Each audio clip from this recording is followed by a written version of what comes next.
Good morning. আমি এখন Raiganj wild life sanctuary বা কুলিক পাখিরালয়ের সামনে আছি। আমি দেখাচ্ছি সামনের দিকটা। এই কিছুক্ষণ আগে আমি এখানে এসেছিলাম আমার ফটোগ্রাফি করতে, কিছু পাখিদের ছবি তুলতে, কিন্তু গেটেই প্রথমে আমাকে বাধা দেওয়া হয় এবং বলা হয় যে কি এখানে কোনো প্রকার ডিএসএলআর নিয়ে ছবি তোলা যাবে না।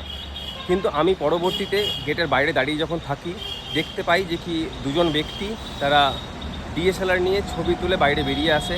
তখন আমি তাকে জিজ্ঞেস করি যে কি সেই গেটম্যানকে যে কি কেন তাকে ছবি তুলতে দেওয়া হলো। তখন বলছে যে কি আমি তো জানি না, আমি ছিলাম না। তাহলে নিয়ম সবার ক্ষেত্রে এক হওয়া উচিত আমার মনে হয়। কেননা যদি তারা ছবি তোলার সুযোগ পেয়ে থাকে, সেই যে নিয়মই পেয়ে থাকুক না কেন, যদি কোনো নিয়ম বা কোনো ফর্মালিটি যদি পূরণ করতে হয় তাহলে পূরণ করবে। আমিও পূরণ করতাম সেই ফর্মালিটিসটা, কিন্তু সেক্ষেত্রে আমাকে ছবি তুলতে দেওয়া হয়নি। তো আমি দেখি হায়ার অথরিটিকে জানাবো। যদি সত্যিকারের ছবি তোলা বারণ থাকে তাহলে সবার জন্যই বারণ হবে। এবং আপনারা আপনাদের মতামত দিন যে কি এই ধরনের পার্সিয়ালিটি করা কতটা উচিত।